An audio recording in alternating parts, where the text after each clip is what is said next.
The views and opinions expressed by the guests or hosts of this program do not necessarily reflect those of Divine Mercy Radio, Incorporated. This is the place, and now is the time where local listeners can get medical insight from a local doctor, all from a Catholic perspective. This is Doctor on Call on Catholic 540 AM, Divine Mercy Radio. If you have a non-emergency medical question you'd like to ask for a future show, email your question to info@catholic540am.org. Our Doctor on Call is Dr. Patrick O'Connell, and your host for Doctor on Call is Ellen White. Hello, everyone, and welcome to Doctor on Call on Catholic 540 AM Divine Mercy Radio. Here we look at medical news and trends that impact all of our lives from a Catholic perspective. I'm your host, Ellen White, with our Doctor on Call, Dr. Patrick O'Connell. Dr. Pat has been practicing medicine in the Raleigh area since joining Duke Health in 2006 as a primary care physician. In 2017, he founded Sentinel Primary Care. Dr. O'Connell has a certification in Catholic healthcare ethics from the National Catholic Bioethics Center. Hello again, Dr. Pat. How are you? I am good, thanks. Today, we are continuing our discussion on end-of-life care. Previously, we discussed ordinary versus extraordinary care, legal documentation, and healthcare planning. And today, we will cover organ donation. And again, as an aside, if you missed our previous discussions, you can go to our website at catholic540am.org. Click on the Listen tab and scroll down to local programs. Just click on the icon for Doctor on Call, and you'll see Dr. O'Connell's shows there. So, Dr. O'Connell, organ donation. And I said Yes. just before we started this interview that there is quite a lot of information about organ donation that I had no idea of and I didn't contemplate. So I'm very grateful to you for talking about this today. So we'll start with defining death, which includes brain death and why it matters, and the Church's position on organ donations. Let's start with death and how that is defined. The definition of it is one that's not purely a medical definition. You would think well, it's death. It's like when your body is dead. But there's more to it because it is both a physical and a metaphysical definition. When we look at death from a Catholic standpoint, what we're saying is the body and the soul are separated because normally the body and the soul are unified. We are both body and soul. When you separate them, that is death. So it's a definition that has a metaphysical component to it. And from a medical standpoint, how do you define death? It's a little bit more complicated, I'd imagine. So, yeah, that's the interesting thing. So from a medical standpoint, if you take the Catholic understanding of what death is, and then you look at it just from the medical side, because I haven't invented the soul scanner yet or the blood test I can do to assess the presence of the soul. Really what you're doing medically is you're looking for the biological indicators that let you know that the body and the soul have separated. So you're using biological means to determine that death has already occurred, that the soul and the body have separated. So because you can't measure death itself, you can't measure the separation, the departure of the soul from the body. That's unmeasurable. So you have to use surrogate ways to assess that. And so that's where you then get into the medical ways that people do that. So what are the ways medically that you determine that death has occurred? And, traditionally the way has been the Star Trek method. So for listeners, if you've seen the old original Star Treks, where Dr. McCoy puts his fingers on the carotid artery pulse of the person and then says, "He's dead, Jim." So that was it. It was a cardiopulmonary determination of death. So when the heart stopped beating, and like in movies, the person goes flatline. That's culturally, that's a way of determining that death has occurred that we're all familiar with. So the permanent, irreversible cessation of cardiopulmonary activity, which essentially translates to the heartbeat stops permanently. That's an indication that death has occurred. And, up until relatively recently, like recent decades, that definition's perfectly fine. Like, that's adequate. Somebody has a cardiac arrest and they collapse and you do CPR briefly and it doesn't work. That's it. Person is not coming back. So that was a sufficient definition of death. But then in not really recent, but a handful of decades ago, other criteria began to be used involving neurologic criteria. So using not the cessation of heart function, but the cessation of brain function. And in part, this was even a conceivable thing to do because of ventilators. Because if your brain completely quits working, 100% done, the entire brain is dead, you will stop breathing immediately. So this only comes into play if there's a ventilator. So when ventilators come into the scene, then potentially the traditional ways of determining death sometimes don't work or they don't apply. And so that's then where the neurologic criteria arose from. Okay, so you're looking at brain activity. What specifically are you looking for in the brain that would determine that? So essentially what's being assessed for is the cessation of all brain function. So the entire brain is dead. So it's important to say brain death, to differentiate that from either just sort of a loose cultural sense of like, yeah, my brother, he's brain dead. It doesn't mean that. It doesn't mean somebody who's clueless or not to be flip about it, but someone who is at a low level of, say, brain function. No, we're not talking low level brain function. We're talking no brain function. Mm-hmm. So it involves a person who is permanently comatose. So there is no consciousness. There is no sleep-wake cycle. There is no function of the brain stem. So the brain stem anatomically within the brain, a lot of muscle control, sensory perception, and thinking occurs more on the outside portions of the brain. Okay. Deeper on the inside and in the back is the brain stem, where a lot more of the basic regulatory functions happen that are going on at a subconscious level. Like you don't think, oh, I want to breathe faster right now. That all happens unconsciously at the level of the brainstem. So the brainstem does lots of regulatory behind the scenes kind of work. And so there's a lot of testing looking for any residual function in the brainstem, and all of that function has to be gone. And the person has to not breathe when left to their own devices. So a person on a ventilator, one of the steps in the assessment is you shut off the ventilator, and there's protocols of how long you wait and carbon dioxide levels and all that. But in essence, the person doesn't breathe because the breathing control center of the brain is dead. So it's basically everything. The whole brain is done. So it's not just you're in a coma. It's not persistent vegetative state. That's different. Mm-hmm. It's not severe brain injury. It is death of the brain. As a whole. Why would it matter to determine death? Yes, super important question. So okay, if this is all this nuanced information and brainstem, well, who cares? What does it matter? So it matters, I would say, for three reasons. So one would be in an intensive care unit setting where a person is on a respirator, and let's say they have had a severe brain injury that has occurred because of, say, a cardiac arrest. They collapse. There's no blood flow to the brain for several minutes before CPR gets started. The person's on a respirator, and the question is this person still alive? Is the soul present in their body or not? Because that makes a difference with whether you keep the ventilator going. Because if the person has already died and the ventilator is the only thing keeping the breathing going, well, then all of the things you're doing in the intensive care unit are a moot point. That's one.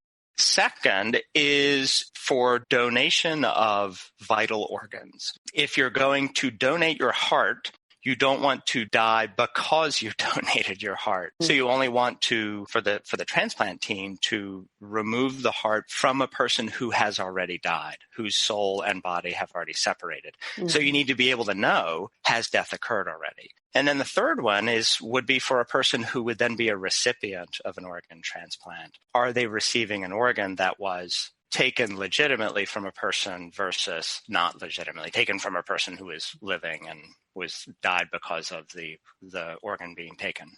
Okay, so getting back to discussing brain death, why could that be a potentially controversial topic as a Catholic? And one of the things that pops into my mind, and we talked about this before, is the transplant team being a part of the individuals when they're dying, or, they're aware of somebody that has donated their organs. Why could that be a potential problem? So specifically for the transplant team, so that you would not want a conflict of interest on the part of the people taking care of the sick or dying person. Essentially you don't want the temptation to be that the transplant team is involved in the person's care and says, well, you're pretty close to dead, so we're going to go ahead and take your organs now. You don't want that to happen. And so, very appropriately, there's a divide between the team of doctors and nurses giving the care in the intensive care unit, and then as a totally separate team, the transplant team. So those two are kept separate from each other for exactly that reason, so that there's not undermining of the person's care. These are totally separate functions delegated to totally separate teams. Controversy can arise for a couple reasons. So one would be the validity of neurologic criteria as a valid determination that a person has already died. Essentially, are we using valid biological indicators to say the body and the soul have separated? And some Catholics say, no, this is not valid. This is not a valid way to determine death. So that would be one area of controversy. And part of what viscerally brings about some of that controversy is that a person who is brain dead, as legitimately determined, if you keep them on a ventilator, they're getting oxygen. Their heart rate is no longer regulated by brain activity, but the heart has a natural heart rate that it will keep at. So the blood will keep pumping. The kidneys will keep filtering. The skin will continue to receive blood and continue to be a barrier to bacteria from the outside. So the function of individual tissues keeps going. Now, this requires a ventilator, because if you shut off the ventilator, the person will not breathe, and then oxygen stops being delivered and individual tissues and cells will die. But visually, how the person who has experienced brain death, who is dead, on a ventilator in room 3 from the hallway may look identical to the person in room 4 who is receiving sedative medications that keep them quiet and perfectly still and asleep on a ventilator. Visually, they look the same. They're both, their hearts are beating. Their kidneys are making urine. All of those things are still happening. So there's a certain visceral component that says, this doesn't seem right. This seems very strange. And again, this is an artifact of ventilators.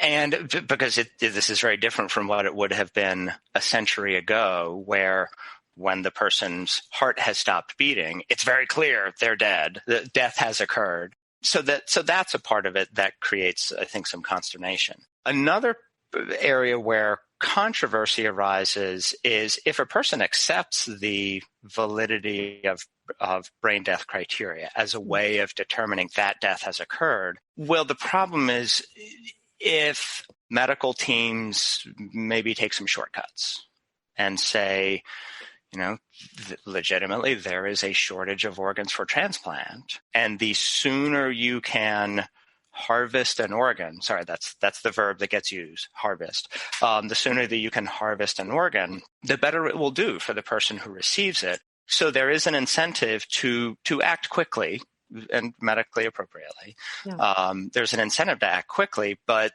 the perverse part of the incentive is to say, well, the person's almost dead. Let's go ahead. So that can create some consternation on the part of the person whose loved one may be dying. I imagine too that in the midst of, the culture of death, that doctors would be more inclined to do that, especially if they think that the patient is going to die. Yeah. I mean, I'd imagine if just picturing, if I were a family member in an intensive care unit and my loved one had been in a car accident with severe brain injury, and maybe they have died already through brain death, maybe not. If the intensive care unit doctor who goes to my church and I know that he's super faithful and he says, hey, listen, here's what your loved one has died. We went through the brain death criteria. There's no indication of any residual brain activity. Death has occurred. We think it is appropriate to take the organs for donation. I'm much more likely to be accepting of that versus somebody who I've never met and who, for all I know, is part of the culture of death. And I have an innate suspicion. Then I'm like, I don't know. Do I trust what this person's telling me? So just the messenger and the culture that we're all in, I think part of the suspicion as well. And being aware, I think, and we'll get to a couple of questions on that too, and how to prepare adequately. What is the church's teaching on, or how do they feel about determining death by lack of brain activity? So it's not a definitive church teaching. So It's not like, we do hereby infallibly declare X, Y, and Z. It's not at that level, but among faithful and orthodox Catholic bioethicists, there is agreement that this is a valid approach, a valid way of determining that death has occurred.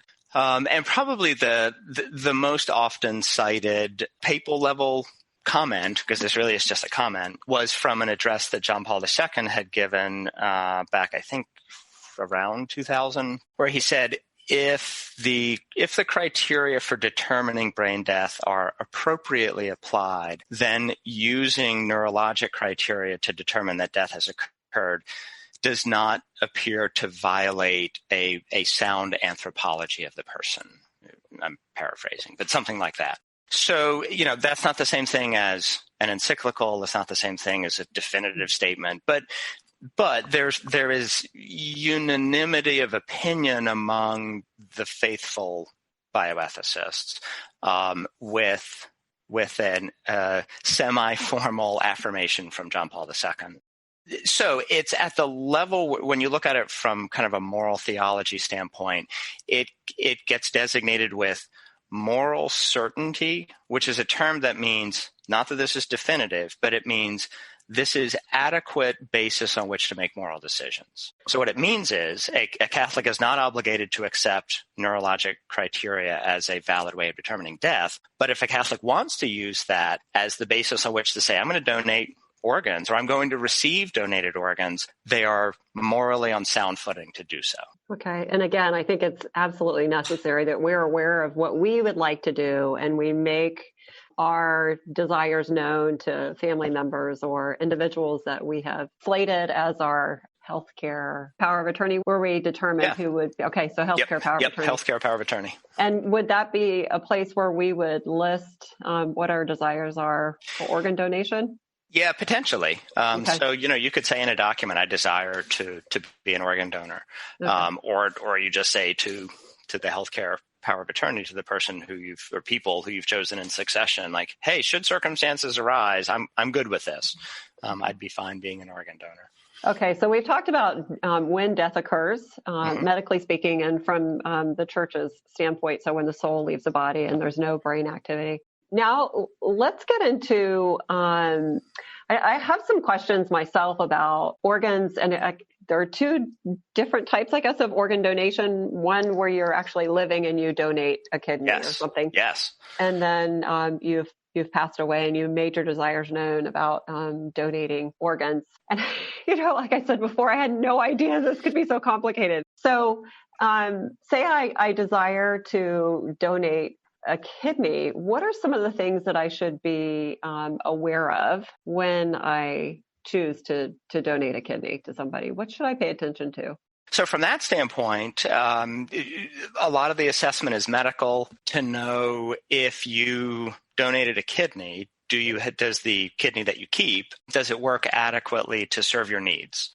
So is it, and surgically, are you a suitable candidate for donation? And then the person who might be receiving the kidney, is there an immune system match to where the person won't reject the kidney? But those are all technical considerations. Okay. So the moral consideration is if you ask the question, can I donate a kidney? I think most of us, we don't think too deeply about it, would say, sure, that sounds okay. And then I ask, can you donate your heart? as a living donor.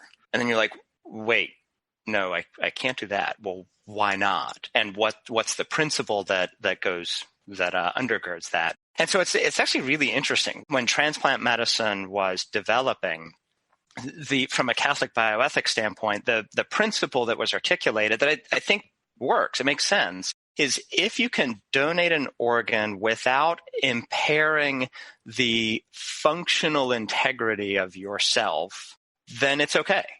So you can donate a kidney, for example, because the other kidney is, assuming you have normal kidneys to begin with, is adequate to pick up the workload of the other kidney. And interestingly, kidney donors do not have a shortened lifespan compared to non-donors. That is interesting. Yeah, because you would think like, well, shoot, now I just gave up half my ability to filter my blood, so this is going to be bad for me. But well, maybe that's a sacrificial act. Maybe this is okay for me to do, morally speaking. Am I violating my temple of the Holy Spirit? But in preserving the functional integrity of the body, that is the justification for donating a paired organ. So you can donate one of them. Similarly, you can donate a portion of your liver, and the residual portion of your liver that you keep will serve your needs. And so that's legitimate to do. However, if you donate the liver's not paired, but if you donate an unpaired organ such as the heart, or an organ that you cannot donate without severe injury to yourself, like a lung, you are violating the functional integrity of your body. And so therefore that's not morally acceptable to do, because you have a certain obligation to protect your own health and your own life. Great information. And we have quite a few really good questions from our listeners that will touch on, I think, some of the things that some of our listeners might have as they're listening to this. So let's talk about resources that might be available out there, or are available out there to individuals that want to check into this. Yeah, so if it's something that folks want to learn more about to kind of understand the principles behind it, so sort of brief but useful resources, particularly on the brain death criteria topic, is with the National Catholic Bioethics Center. They have a couple of 1 to 2 page summary statements. So one of them, so if you go to your favorite search engine and you search National Catholic Bioethics Center brain death, you'll come up with things like summary statement or FAQ. And through the National Catholic Bioethics Center, which is a very faithful, very good organization, they've put together good resources that are accessible to folks who are not bioethicists, not healthcare people, and not so in depth that you're just lost in the weeds. Yeah. So I definitely recommend those. If somebody wants to go more into depth with it, if you read the corresponding chapter from the book Catholic Bioethics and the Gift of Human Life by William May, that one also, you don't have to be a bioethicist and you don't have to be a healthcare professional to read it. It's meant kind of for the broad public, but it goes into enough depth that you kind of get the issues. And he presents both sides in a fair, balanced approach, and then says, and here's the Catholic approach to it. So you kind of, you see both sides of the argument, and then he takes you through it. Mention that one again. You talked about that one previously. It's William May. What's the title of that again? Catholic Bioethics and the Gift of Human Life. Okay, Catholic Bioethics and the Gift of Human Life. And the National Catholic Bioethics Center.org under resources and statements. Summary, brain death, and the other one was frequently asked questions on the determination of death. Yeah. Okay. All right. Great stuff. Okay, let's get into questions. So the first one, can you donate your body for science? Yes. I mean, essentially, so once you have died, as long as the proper respect that's due to the body is given, so you can donate your body. And so typically what that typically is going to mean is like donation to a medical school for first year medical students in anatomy class. And so for example, like when I was in medical school at Carolina, at the end of the year, we actually had a memorial service for all of those who had donated their bodies for us. And then the bodies are cremated and the ashes are returned to the families at the end of whatever the usage is, medical school in this case. And so like my grandfather, that's what he did. And so my mom received his ashes at the end of the following medical school year. Wow. Okay. That's fascinating. All right. Next question. What are some of the things as a Catholic Christian we should be concerned with when determining whether or not to donate an organ while alive? I think we touched on that already. Yeah, so that goes to the preservation of your functional integrity from a moral standpoint, and then from the medical standpoint, just am I suitable medically to make this donation? Can I go through the surgery without too much risk to myself? Is it disproportionate or proportionate? So. Right. Okay. And next question. If I decide to be an organ donor, will I be declared dead prematurely? We talked about that too. Hopefully not. Which again, so that's one of the sources of the distress that this issue creates. But if the neurologic criteria for determining death, brain death criteria, are applied rigorously and legitimately, then you're good. Essentially. Okay. The next question is, which organs can be donated after death? So let's see. Kidneys, heart, lungs, corneas, interestingly. Pancreas transplants occur rarely. I'd actually have to look that up. I know that was surgically a very challenging thing to do. Liver during life, liver transplant after death is another one. Those are the ones that come to mind. Wow. Okay. And next question: can I specify which organs I'd like to donate? Good question. I don't know. I would imagine that you could, but I don't know for sure. That's okay. A good question. I don't know. Next question. What is the process for becoming an organ donor in North Carolina, and what do I need to do to make sure my family follows my wishes? I think North Carolina still has the designation on the driver's license that you're an organ donor, although I don't know how much anybody actually pays attention to that. I have no idea. When I worked in the hospital, it's not like I was involved in the process of a person who was dying or approaching death, getting them involved towards organ donation. But I don't remember anybody ever looking at a driver's license as the key determinant. But I suppose I think more it's if a person themselves is in the situation in which they are about to become an organ donor, they are already unable to speak for themselves. So it really is going to hinge much more on family and healthcare power of attorney, knowing that this was a desire that the person had, or that it was the person desired not to be an organ donor. That's going to be the much more important determinant, is that people who do speak for that person being able to say, hey, my family member really wanted to be able to donate if they were suitable.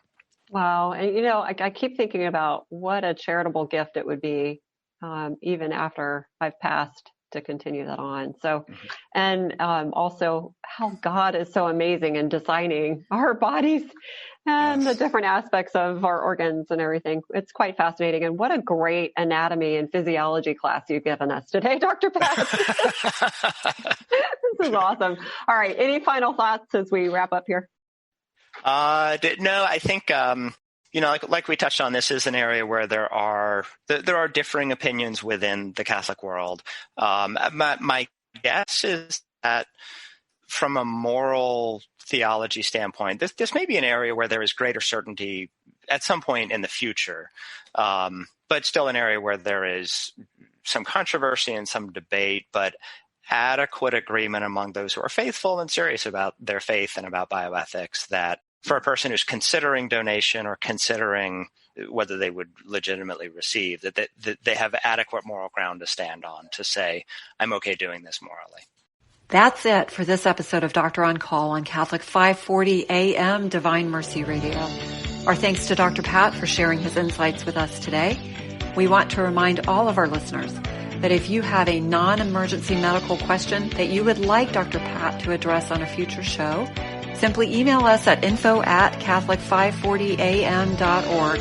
That's info@catholic540am.org. If you missed any part of today's program, you can play our past local shows by going to catholic540am.org and click on local programs.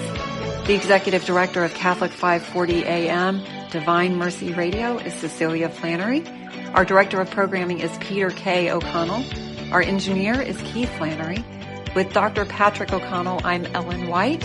Thank you for listening. Stay healthy and may God bless you.